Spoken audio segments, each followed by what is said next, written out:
नहीं जी, अस्सलाम वालेकुम। आज हम ये स्टार्ट करने जा रहे हैं। एक हमारा टॉपिक है, बड़ा सिंपल सा टॉपिक है, ठीक है। तो इसका नाम है हाइड्रोजन स्पेक्ट्रा।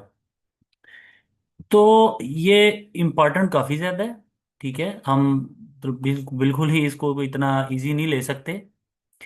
अब ये हाइड्रोजन स्पेक्ट्रा जनाब हमारे पास है क्या?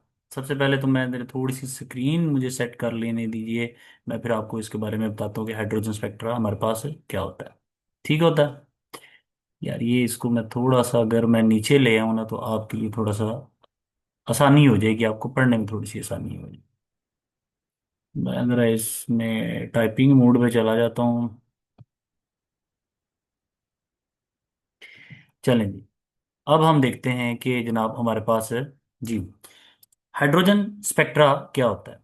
सबसे पहले हम ये थोड़ा सा हम एक आइडिया अपना डेवलप करेंगे। मैं वो आइडिया ये है कि अगर तो जो इलेक्ट्रॉन है, ये मेरे पास एक न्यूट्रल एटम है, ठीक है। यहाँ पर न्यूक्लियस है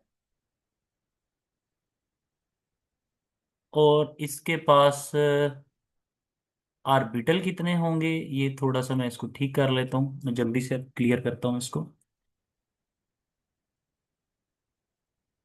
ये मेरे पास एक न्यूक्लियस है और ये बाहर उसके क्या है, बहुत से क्या हैं, शेल्स हैं। अब इलेक्ट्रॉन है कहाँ पर, ठीक है। तो बोहर ने ये कहा था कि कम से कम जो फासला है कि इलेक्ट्रॉन कहाँ पर है, वो है जनाब इतने फासले का, कि पहला शेल न्यूक्लियस से कितनी दूर है, 0.529 ए एप्सिलॉन नॉट, इतने फासले पर है। तो यहाँ पर इलेक्ट्रॉन। अब अगर ये इलेक्ट्रॉन इस शेल को छोड़ के अगर हम इसको एनर्जी दें, तो अगर ये यहाँ आना चाहता है तो ये एनर्जी एब्जॉर्ब करेगा, यहाँ आना चाहता है तो एनर्जी एब्जॉर्ब करेगा, यहाँ आना चाहता है तो एनर्जी एब्जॉर्ब करेगा। तो कहने का ये मतलब है कि अगर तो ये मेरे पास एक एटम है और ये उसके डिफरेंट शेल्स हैं, तो इलेक्ट्रॉन है यहाँ पर है। तो अगर आप चाहते हैं कि इसे पहले शेल से निकाल के दूसरे में फेंकें, दूसरे से तीसरे में फेंकें, तो ये एनर्जी क्या करेगा, अब्जॉर्ब करेगा। और इसी तरीके से अगर ये इलेक्ट्रॉन जंप करके नीचे आ जाता है, तीसरे से दूसरे में आ जाता है, या दूसरे से पहले में आता है, या तीसरे से ही डायरेक्ट जंप करके पहले में आ जाता है, तो एनर्जी क्या करेगा, रिलीज करेगा। ठीक हो गया। ये ओरिजिन ऑफ हाइड्रोजन स्पेक्ट्रम मैंने पीछे लिखा है। व्हेन हाइड्रोजन एटम इज, ये जहां पर मैं टिक करने लगा हूं, when hydrogen atom is heated it electron move from lower to higher orbital by absorbing particular wavelength and energy, when it come back it release energy. ठीक हो गया, ये हमने याद कर लिया। अब यहाँ पर क्वेश्चन ये आता है कि ये जो सीरीज मैंने साथ एक छोटा सा टेबल दिया हुआ है, ये सीरीज क्या है, मैं इस वैल्यू को एक दफा दोबारा आपके सामने लिख लेता हूँ। आई आई होप कि आप इस चीज को अंडरस्टैंड कर चुके होंगे कि जो इलेक्ट्रॉन है, अगर वो पहले शेल के अंदर है, अगर आप चाहते हैं कि वो दूसरे शेल में भेजें, तो वो एनर्जी अब्जॉर्ब करेगा, और अगर वो दूसरे शेल से नीचे जंप करता है तो एनर्जी क्या करेगा, रिलीज करेगा। तो ये वैल्यू शायद आपको सही नजर ना आ रही हो, मैं इस वैल्यू को दोबारा यहाँ पर लिख लेता हूँ, ठीक है। ये वेव नंबर की वैल्यू है 1.096 एन क्रॉस 10 की पावर 7, और यहाँ पर ये वैल्यू क्या बन जाती है, 1/n1 के स्केयर, और माइनस यहाँ पर क्या हो जाता है, n2 का स्केयर, और जो आंसर आएंगे आपके वो पर मीटर में आएंगे। अब ये जरा समझें बात को। अगर मैं ये कहता हूं कि इलेक्ट्रॉन हायर ऑर्बिटल से, यहां बना लेते हैं छोटे से ऑर्बिटल, अगर तो इलेक्ट्रॉन हायर ऑर्बिटल से लोअर ऑर्बिटल में आता है तो एनर्जी रिलीज करेगा, और अगर वो लोअर ऑर्बिटल से हायर ऑर्बिटल में जाता है तो एनर्जी अब्जॉर्ब करेगा। ठीक हो गया। अब अगर मैं ये कहूं कि इलेक्ट्रॉन ने जंप किया है n11, वो इलेक्ट्रॉन कौन से शेल में था, यहां पर एक क्वेश्चन ये रेज होता है। मैं कहता हूं कि इलेक्ट्रॉन अगर, फर्ज करें इलेक्ट्रॉन ने जंप किया है किसी भी शेल से n1 shell, electron fall from all possible higher value to n1, तो क्या होगा। अगर इलेक्ट्रॉन, यहां पर मैं लिखता हूं, n2 की वैल्यू क्या हो सकती है, दूसरा शेल, तीसरा शेल, चौथा शेल, पांचवा शेल, छठा, सातवां। तो इलेक्ट्रॉन दूसरे शेल से जंप करके पहले शेल में आता है, इलेक्ट्रॉन तीसरे शेल से जंप करके पहले में आता है, इलेक्ट्रॉन चौथे शेल से जंप करके पहले शेल में आता है। तो कहने का मकसद ये है कि इलेक्ट्रॉन चाहे दूसरे शेल से पहले में आए, तीसरे से पहले में आए, चौथे से पहले में आए, पांचवें से पहले में आए, जितने मर्जी शेल से वो फॉल करता है, वो नीचे आता है, कहाँ गिरता है, पहले शेल में, तो एनर्जी तो रिलीज करेगा क्योंकि वो हायर टू लोअर ऑर्बिटल आ रहा है। तो जो वो एनर्जी रिलीज करेगा ना बच्चों, वो रेंज होगी यूवी रेज में। ये मैंने लिख दिया है। तो इसको हम क्या बोलते हैं, लेमन सीरीज। शॉर्ट करता हूं कि इलेक्ट्रॉन किसी भी शेल में है, इलेक्ट्रॉन अगर मैं कहता हूं पांचवें शेल में है, तो फॉल करता है पहले शेल में, तो जो रेज वो जो रिलीज करेगा वो यूवी रीजन में होगी। अगर वो छठे शेल से पहले शेल में आता है तो भी यूवी रीजन में रेज वो रिलीज करेगा। अगर वो तीसरे शेल से पहले शेल में जंप करता है तो भी जो रेज रिलीज होंगी वो यूवी रीजन के अंदर होगी। ये मैंने यहाँ पर, ये टेबल के अंदर अगर आप देखें, मैंने सारी दे दी रीजन। अब अगला जो हमारी जो सीरीज आती है वो कौन सी है, बाल्मर की सीरीज है।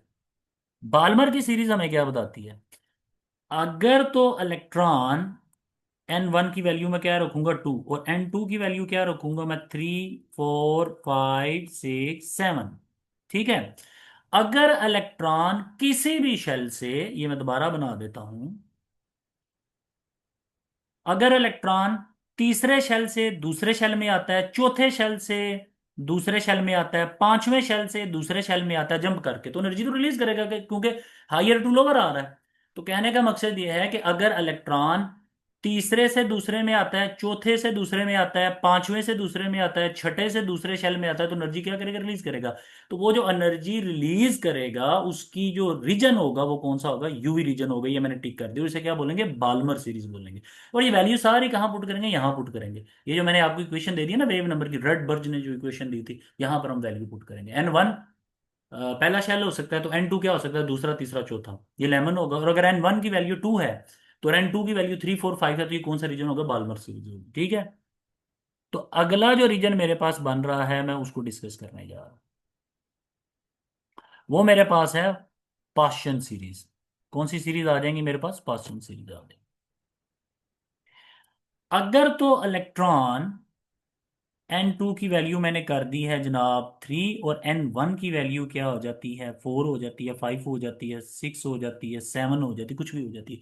मतलब अगर इलेक्ट्रॉन चौथे शेल से तीसरे शेल में आता है, पांचवें से तीसरे में आता है, छठे से तीसरे में आता है, या सातवें से तीसरे में आता है, हायर टू लोअर, मतलब चौथे शेल से वो जंप करके तीसरे में आ जाता है, पांचवें शेल से जंप करके तीसरे में आ जाता है, छठे से जंप करके तीसरे में आ जाता है, तो वो एनर्जी तो रिलीज करेगा। एनर्जी ऑब्जॉर्ब कब करता है, जब वो नीचे से ऊपर जाता है। और एनर्जी रिलीज कब करता है, जब वो हायर से लेवल में आता है। तो मैं क्या कह रहा हूं कि अगर इलेक्ट्रॉन चौथे शेल में है और वो फॉल करता है तीसरे शेल में, तो एनर्जी रिलीज करेगा। तो रीजन कौन सा होगा बच्चों, IR रीजन होगा। इसे हम क्या बोलेंगे, पाश्चन सीरीज बोलेंगे। ठीक है।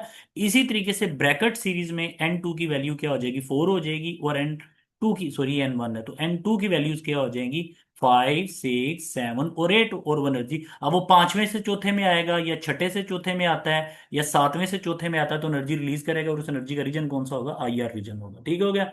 और आखिर पर कौन सी सीरीज आती है, पफर्ड सीरीज आती है। इसका क्या मतलब है, इसका मतलब ये है कि इलेक्ट्रॉन जो है आपका, वो कौन से शेल में आएगा, पांचवें में। कहाँ से आएगा, छठे से, सातवें से, आठवें से, नौवें से, इवन इनफिनाइट डिस्टेंस से। अगर इलेक्ट्रॉन छठे शेल से जंप करके पांचवें में आ जाता है, या सातवें से जंप करके पांचवें में आ जाता है, या आठवें से जंप करके पांचवें में आता है, इवन इनफिनाइट डिस्टेंस से वो पांचवें सब शेल में आता है, तो एनर्जी तो रिलीज करेगा। उसका रीजन कौन सा होगा, IR, और इसे हम क्या बोलते हैं, पफर्ड। ये वैल्यूज आपको याद करने के लिए बड़ी इंपॉर्टेंट, बहुत इंपॉर्टेंट, इन वैल्यू से हमें पता चलता है। तो आई होप आपको इस टॉपिक की समझ आ गई होगी। ये कुछ भी नहीं है, सिंपल सा इंतहाई आसान सा टॉपिक है। और टॉपिक क्या है जनाब, ये आपके पास एक एटम है। ठीक है। तो ये जनाब वो उसके इर्द गिर्द क्या है जनाब, शेल्स हैं।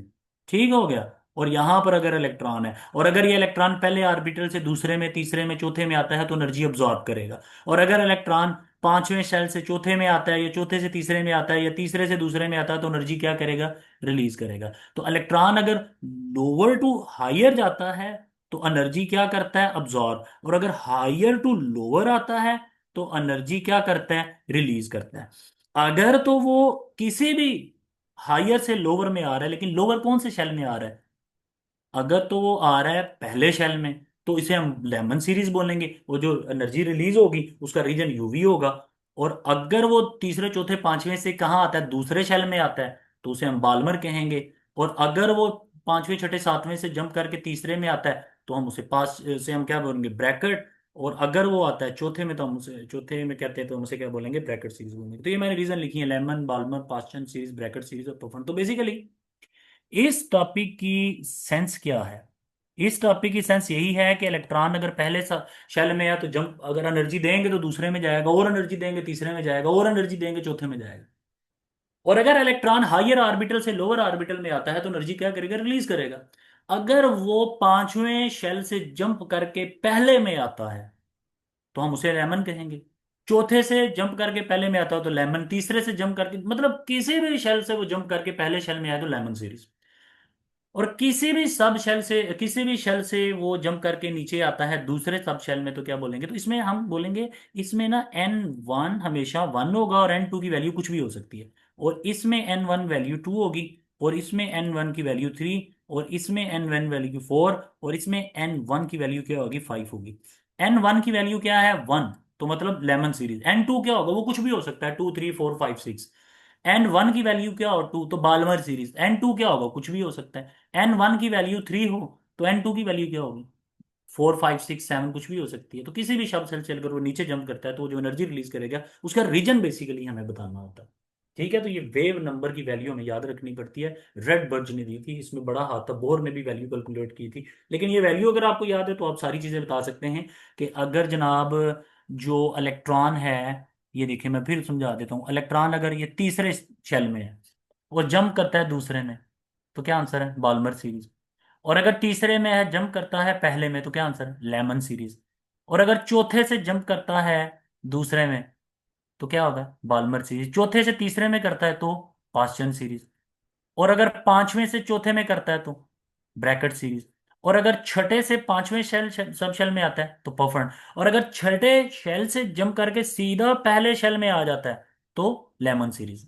क्लियर हो गया? तो ये बात आपने याद रखनी है। तो लेमन सीरीज में N1 की वैल्यू 1 होती है, बाल्मर में N1 की वैल्यू 2 होती है, और पास्चन में N1 की वैल्यू 3, और इसी तरीके। तो ये वैल्यू याद रखना बड़ा इंपॉर्टेंट है। बाकी स्पेक्ट्रम वो लिखी हुई है मैंने डेफिनेशन के, ordinary light consist of radiation of all wavelength, and so after passing through the prism white light split up into the 7 different radiation. ये तो वैल्यू हम वैसे ही इसकी याद रख सकते हैं। लेकिन यहाँ पर एक चीज और जो मैं आपको, चले मेरे पास टाइम है तो मैं आपको जल्दी जल्दी बता देता हूँ, वो क्या बताता हूँ। जो व्हाइट लाइट होती है बेसिकली उसमें कितने कलर कलर होते हैं, 7। उसे ना हम ये कहते हैं विबगॉयर। 7 कलर होते हैं, ठीक है। और इनकी जो रेंज होती है वो 400 नैनोमीटर से 750 नैनोमीटर होती है। 400 नैनोमीटर से 750 नैनोमीटर। इसके अलावा भी कुछ रेज है जिनकी वेवलेंथ इनसे क्या होती है, लॉन्ग होती है, और कुछ और होती हैं जिनकी वेवलेंथ इनसे क्या होती है, शॉर्ट होती है। वो रेज जिनकी वेवलेंथ विजिएबल की वेवलेंथ से क्या होती है, शॉर्ट होती है, उन्हें हम क्या कहते हैं, उन्हें बच्चों हम कहते हैं ultraviolet, cosmic, gamma rays और एक्स रेज। तो अल्ट्रा वायलेट होगी हमारे पास, कॉस्मिक होगी, और गामा रेज होगी। इनकी वेवलेंथ क्या है बच्चों, अगर मैं विजिएबल का ये वाला रीजन रखूं तो इनकी वेवलेंथ इससे शॉर्ट है, और जिनकी वेवलेंथ इससे लॉन्ग है वो कौन सी हैं, वो रेडियो वेव्स हैं। ठीक है। और रेडियो वेव्स के अलावा और कौन सी वेव्स हो जाएंगी, माइक्रोवेव्स हो जाएंगी। ठीक है। तो यहाँ हम क्या कह सकते हैं, रेडियो वेव्स हैं या माइक्रोवेव्स हैं जिनकी वेवलेंथ इनसे क्या होती है, लॉन्ग होती है। और कॉस्मिक रेज की वेवलेंथ क्या होती है, शॉर्ट होती है। और इसमें माइक्रोवेव भी आती है और आईआर भी आती है। ठीक है, आईआर। तो ये विजिएबल है, जिनकी वेवलेंथ लॉन्ग है उनमें आई आ रहा, रेडियो वेव, माइक्रोवेव है, और ये विजिएबल है। विजिएबल से जिनकी वेवलेंथ शॉर्ट है वो कौन सी है, cosmic rays, ultraviolet rays, gamma rays, X rays, ये सारी वेवलेंथ है। और ऊपर वो रीजन आपने बड़े याद रखने। ठीक है। बेसिकली सिंपल सा टॉपिक है, ओरिजिन ऑफ स्पेक्ट्रा और ये सारा। बाकी कॉन्टिन्यूस स्पेक्ट्रम, ऑब्जॉर्प्शन स्पेक्ट्रम, उन दोनों में सिमिलरिटी क्या होती है, उन दोनों में डिफरेंस क्या था, वो जस्ट एक डेफिनेशन है। ठीक है। अगर वो एनर्जी अब्जॉर्ब करता है तो वो कौन सा स्पेक्ट्रम देगा, ऑब्जॉर्प्शन स्पेक्ट्रम। अगर वो एनर्जी रिलीज करता है तो कौन सा स्पेक्ट्रम देगा, वो आपको मिशन स्पेक्ट्रम देगा। ठीक है। तो ये कोई स्पेक्ट्रम डेफिनेशन नहीं, वो नॉलेज ही है, सिर्फ इंफॉर्मेशन है। ये थोड़ा समझने वाला था, तो आपने इस चीज़ को याद रखना है। ठीक है। आई थिंक आपको ये समझ में आ गया होगा। तो ठीक है बच्चों, खुदा हाफिज़। कोई क्योंकि प्रॉब्लम अगर रह जाता है तो मुझे व्हाट्सअप कर दीजिएगा, मैं आपको ये सारी चीज़ें क्लियर करवा दूंगा। ठीक है। ओके, अल्लाह हाफिज़।